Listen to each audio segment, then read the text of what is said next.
आपण बघत आहात आम्ही नेवास्कर न्यूज, नेवास्करांच्या हक्काचं व्यासपीठ।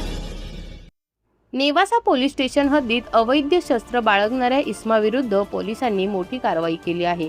गावठी कट्टा बाळगणाऱ्या एका संशयितास अटक करण्यात आली असून त्याच्याकडून तब्बल 50,000 रुपये किमतीचे गावठी पिस्तूल जप्त करण्यात आले आहे। नेवासा तालुक्यातील कुकाना परिसरात एक इसम गावठी कट्टा घेऊन येणार असल्याची खात्रीशीर माहिती नेवासा पोलिसांना मिळाली होती।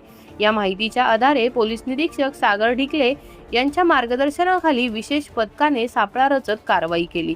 या कारवाई दरम्यान अविनाश द्वारकानाथ सावंत राहणार देवसडे तालुका नेवासा याला ताब्यात घेण्यात आले आहे। पोलिसांनी त्याची झडती घेतली असता त्याच्याकडे एक गावठी बनावटीचा कट्टा अर्थात पिस्तूल आढळून आले।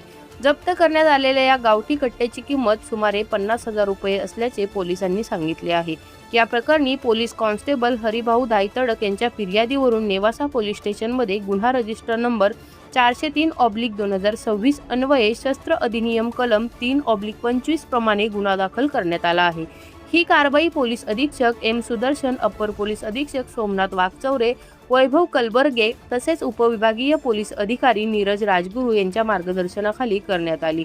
या पथकात पोलीस निरीक्षक सागर ढिकले, सहाय्यक पोलीस निरीक्षक अमोल पवार, शहाजी आंधळे, अप्पासाहेब वैद्य, हरिभाऊ धायतडक आणि अमोल डमाले यांचा सहभाग होता। दरम्यान या प्रकरणाचा पुढील तपास पोलीस हेड कॉन्स्टेबल शहाजी आंधळे हे करत आहेत।